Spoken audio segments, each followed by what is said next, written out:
నీళ్లు నిధులు నియామకాల కోసం తెలంగాణ రాష్ట్రం ఏర్పడిందని నకరేకల్ ఎమ్మెల్యే వేముల వీరేశం అన్నారు.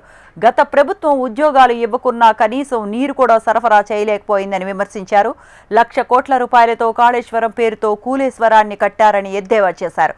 1,00,000 కోట్ల రూపాయలతో ఉమ్మడి నల్గొండ జిల్లా, ఖమ్మం జిల్లా, మహబూబ్ నగర్ జిల్లాలతో పాటు తుమ్మిడిహట్టు వద్ద నిర్మించే ప్రాజెక్టుకు 30,000 కోట్లు కేటాయిస్తే తెలంగాణ రాష్ట్రం సస్యశ్యామలం అయ్యేదని అన్నారు. 1,00,000 కోట్ల రూపాయలతో కూలిపోయే ప్రాజెక్టు కట్టిన కేసీఆర్ కుటుంబాన్ని కాళేశ్వరం పాపం వెంటాడుతుందని అన్నారు.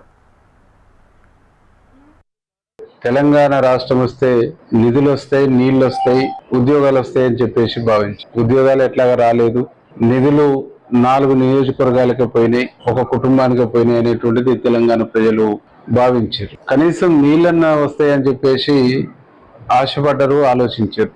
1,00,000 కోట్ల పైచిలుకు పెట్టి కాళేశ్వరం కట్టి 1 కోటి ఎకరాల మాగాన్ని తెలంగాణ చేస్తామని చెప్పేసి అనేక పగల్బాలు పలికినటువంటి ఆనాటి ముఖ్యమంత్రి కేసీఆర్ గారు 1,00,000 కోట్ల పైచిలుకు తీసుకుపోయి కాళేశ్వరంలో పోసి కాళేశ్వరాన్ని కూలేశ్వరం చేసి తెలంగాణ ప్రజలకు తీవ్రని అన్యాయం, తీవ్రని నష్టం చేసినటువంటి ఒక పరిస్థితి ఉన్నది. ఈనాటి ముఖ్యమంత్రి రేవంత్ రెడ్డి గారు గాని, ఇరిగేషన్ మంత్రి ఉత్తమ్ కుమార్ రెడ్డి గారు గాని చాలా స్పష్టంగా చెప్తా ఉన్నారు.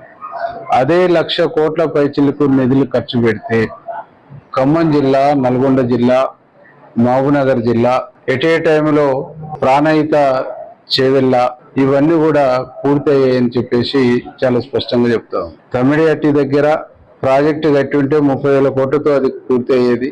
మిగతా ఖమ్మం జిల్లా కానీ, నల్గొండ జిల్లా కానీ మిగతా పెండింగ్ ప్రాజెక్టులన్నీ కూడా పూర్తయి తెలంగాణ సస్యశ్యామలం అయిపోయేటువంటి ఒక పరిస్థితి ఉంది.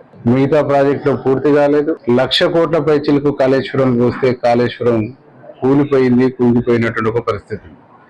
అంటే ప్రాజెక్టుల పట్ల, నీళ్ల పట్ల, తెలంగాణ ప్రజల పట్ల ఒక శాస్త్రీయమైనటువంటి అవగాహన లేక, ఒక స్పష్టమైనటువంటి అంచనా లేక, ఈ లాభసాటినే ఒక ధ్యేయంగా పెట్టుకొని, లాభార్జన ఒక ధ్యేయంగా పెట్టుకొని గడిచిన ముఖ్యమంత్రి, గడిచిన ప్రభుత్వంలో చేయటం మూలంగా ఈరోజు తెలంగాణ ప్రజలకు తీవ్రమైనటువంటి నష్టం జరిగింది. కాళేశ్వరం పేరుతోని 1,00,000 కోట్ల పైచిలకు